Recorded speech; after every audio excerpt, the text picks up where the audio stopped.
እንደምን ቆያችሁ ቤተሰብ? ዛሬ አንድ ሀሳብ ምክር ሀሳብ ይዤ መጥቻለሁ። እሱም ምንድን ነው መሰላችሁ? እስከ መጨረሻ ጨረሳችሁ ካልሰማችሁት ላታገኙኝ ትችላላችሁ። ስለዚህ እስከ መጨረሻ ጨርሳችሁ እንድትሰሙልኝ ጋብዛችኋለሁ። ያ ምንድን ነው? ስለ ኤአይ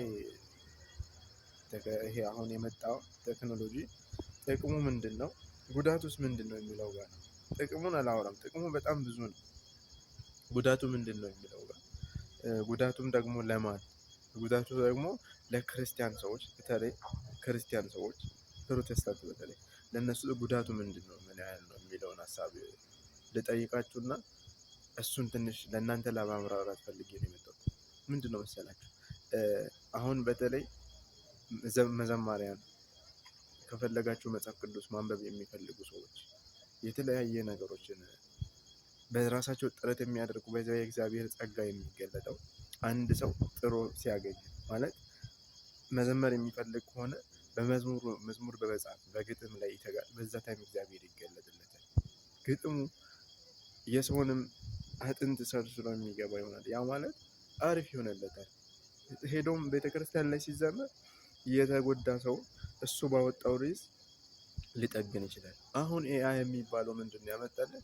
ሰዎች እራሱ ይሄን በዚህ ርዕስ በዚህ መዝሙር ጽፋ አምጣልኝ እንለዋለን። እራሱ ይጽፋል። ግጥም አመቻችቶ እራሱ በሙዚቃ አቀናብሮ ያመጣል። አሁን ዘማሪው በዚህ መልኩ ካወጣ የኔ መዝሙር ነው ቢል ማን ያውቃል? ሲቀጥል ደግሞ ይሄ ኤአይ መጽሐፍ ቅዱስን ለማወቅ የሚጥሩ ሰዎችን እና ግጥም በመጻፍ አእምሯቸውን ማስፋት የሚፈልጉ ሰዎችን ወደኋላ ለማስቀረት የታሰበ ይመስለኛል። ለምን አልክ ካላችሁ ሪኮመንድ ላድርጋችሁና አንድ መጽሐፍ አንብቡት። ያ ምንድነው? የሳጥናኤል ጎል በኢትዮጵያ የሚለው መጽሐፍ ምንድነው የሚለው መሰላችሁ? ሁሉም ሰው የእነሱ እቅድ አሁን መጽሐፍ ቅዱስን ሁሉም ሰው በሚባል ደረጃ በአፕሊኬሽን እንዲጠቀም ተሸክሞ መሄድ አስጠልቷቸው በአፕሊኬሽን እንዲጠቀሙ ማድረግ ነው የመጀመሪያ እቅዳቸው። ከዚያም በኋላ ምን ለማድረግ መሰላችሁ? ሰውን አቅልለው ቤተክርስቲያን ሲገቡ ሁሉ ጊዜ መጽሐፍ ቅዱስ እንዲያነቡ እጃችን ላይ ያስቀምጡልን ይመስላቸዋል።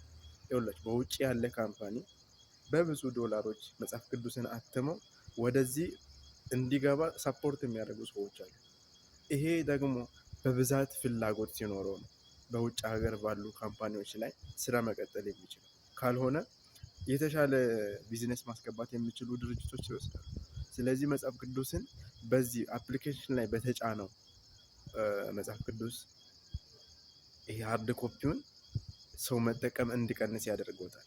ከዚያም በኋላ ኢትዮጵያ ውስጥ ሆነ አፍሪካ አህጉራት በተለይ ኢትዮጵያ ላይ ነው እቅዳቸው። ኢትዮጵያ ላይ ሰዎቹ ይህንን መጽሐፍ ቅዱስ ሃርድ ኮፒ መጠቀም ሲቀንሱ፣ ወደ ስልክ ሲመለሱ፣ ፓስተሮች ስልክ ከፍተው በስልካቸው ማንበብ ሲጀምሩ፣ ወጣቶች መጽሐፍ ቅዱስ ይዞ መሄድ ትተው በስልካቸው ማንበብ ሲጀምሩ፣ ወደ ኢትዮጵያ ተፈላጊነቱ ሲቀንስ መግባት ይቆማል። በዛ ታይም ምንድን ነው የሚሆነው? በውጭ ያለው ያ ካምፓኒ የማምረቱ አቅሙ እየቀነሰ ይሄዳል። ስለዚህ ካምፓኒው ይዘጋል። በዛ ታይም ላይ የእነሱ እቅድ ምን እንደሆነ ታውቃላችሁ? የመጽሐፍ ቅዱስ ካምፓኒ እዛ ሲዘጋ እዚህ ከእጃችን ላይ ያለው መጽሐፍ ቅዱስ እንዴትም ይሆን ከእጃችን በጠፋ ታይም ካምፓኒውን ማዘጋት ዘንድ በሌላ ነገር ላይ እንዲሰማራ ማድረግ። ከዚያ በኋላ አፕሊኬሽን ላይ የተጫነውን ለማጥፋት አንድ እንደ ቫይረስ ሆኖ ነው። ያ ማለት ይሄ ሚሞሪ ምናምን ተጠቅማችሁ የምታውቁ ሰዎች ሚሞሪ ጠፋብኝ እንላለን እንጂ እኛ ሳንነካው ምንም ሳናደርገው እንደሚጠፋው ማጥፋት ይችሉበታል። ባሉበት ካምፓኒው የሰራው ራሱ አፕሊኬሽኑን ፕሮጀክት ያደረጉ አንድ ጊዜ ብቻ ነው ማጥፋት የሚችሉ። በዚህ መልኩ ሊያጠቁን ፈልገው መጽሐፍ ቅዱስን ሰው እንዳያነብ ፈልገው በስልክ ጭኖ መጣ። አሁን ደግሞ በተራ መዝሙር መጻፍ ችሏል ኤአይ። መጽሐፍ ቅዱስ ይሄን ቦታ ምን ለማለት ፈልገው ነው ብትሉ በመጽሐፍ ቅዱስ አውድ ያስረዳችሁ። ስለዚህ ፕሊስ ኤአይን ተጠቅማችሁ መዝሙር ጽፋችሁ የኔ ነው ብላችሁ ለቤተ ክርስቲያን አታውቅም፣ ወጣችሁ አትዘምሩ። በቃ በጥረት ውስጥ እግዚአብሔር ይገኛል። ስለዚህ ጣሩ። እግዚአብሔር ግጥም የሚሰጠው እሱ ነው። ኤአይ ከእሱ ጋር ኖረን አልመጣንም። አቅልሎልናል በጣም ብዙ ነገሮችን። አሁን ለምሳሌ የሆነ ነገር ማድረግ ፈልገን ማመልከቻ መጻፍ ፈልገን በዚህ ጉዳይ ማመልከቻ ጻፍልን ብንል ወዴት ነው ምናምን የሚለውን ተረድቶ ይጽፍልናል። ብዙ ጥቅም አለው። ነገር ግን መንፈሳዊ በሆነ ጉዳይ ላይ እባካችሁ ለሱ ቦታውን አትስጡ። ጥረቱ የኛው ይሁን፣ እውቀቱ የኛ ይሁን። መልስ ብቻ የምናገኝ ከሆነ ሁላችሁ አንድ ትንሽ መልስ ፈልገን የምናደርጋት ጥረት ብዙ ለሌላ ጊዜ መልስ የሚሆኑን የመጽሐፍ ቅዱስ እውቀት ይሰጡናል። ለምሳሌ መጽሐፍ ቅዱስ ትምህርት የምታስተምሩ ሰዎች፣ ልጆችን የምታስተምሩ፣ ሌሎች በተለያየ መንገድ የምታስተምሩ ተጠቃሚው ልጆቹ ናቸው ወይስ እናንተ ናቸው? ይህን የምታስተምሩ ሰዎች ይገባቸዋል። ስታስተምሩ ከምትማሩት በላይ ይገባቸዋል። ስታጠኑ ደግሞ አንዱን ብቻ ፈልጋችሁ ስታጠኑ እሱን ፍለጋ የምታነቡት ጥቅስ ምናልባት ከፍቷችሁ እንደሆነ ያረካችኋል። አሁን ለምሳሌ እናንተ ተከፍታችኋል፣ በጣም ደብሯችኋል፣ መጽሐፍ ቅዱስ አታውቁም፣ ግን የሆነች ርዕስ የምታረካ ርዕስ ወይም ለንዴታችሁ አንዳንድ ጊዜ ታውቃላችሁ መጽሐፍ ቅዱስ በሁለቱም ሳይድ የሚቆርጥ ሴፍ ነው ይላል እግዚአብሔር። ስለዚህ አንዳንድ ጊዜ ሲከፋን እኔ እኮ ምናምን ብለን እንደዚህ እኮ ነኝ ብለን ያቺ የህመማችንን አይነት ነገር የምትገልጸዋን ቃላት መጽሐፍ ቅዱስ ላይ ሰርች ስናደርግ የሚጠግን እናገኛለን። ለምን? እየፈለገን መጽሐፍ ቅዱስ እየገለጥን ስለሆነ። ይሄ ኤአይ ተብዬው ምንድን ነው የሚያደርገው? የፈለግናትን ቃላት ሙሉ ማብራሪያ ዘጭ ያደርግልን። ስለዚህ ሌላውን መፈለግ ለምን ያስፈልጋል?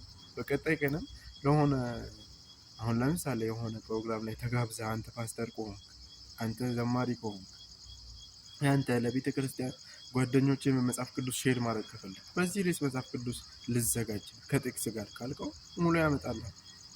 እንደዚህ አድርግ ሄደ ኖርማሊ ለፍለፈ የእግዚአብሔር መንፈስ የሌለበትን ወደ አውርተህ ከወጣ ለአንተም ጥቅም የለውም፣ ለሚሰማህም አትሆንም። ስለዚህ እባካችሁ መጽሐፍ ቅዱስን ለኤአይ አሳልፈን አንስጥ። የእጅ ስልካችንን መጠቀም በሌላ ነገር በጣም ይጠቅመናል። መጽሐፍ ቅዱስን በእጅ ስልካችን አንጠቀም። ይሄ ለምንድን ነው እንደዚህ የሚያወራው ልጁ ካላችሁ፣ የሳጥናኤል ጎል በኢትዮጵያ የሚለውን መጽሐፍ ገዝታችሁ አንብቡ። በጣም ያሽቃጥላችሁ። እቅዳቸው ከባድ። ፕሊዝ እለምናችኋለሁ። በኤአይ መዝሙር ጽፋችሁ አትዘምሩ። እሱ ራሱ አሁን በብዙ መዝሙራቶች እየተለቀቁ ነው፣ እየሰማን የለውም ብላ ጩኸቶች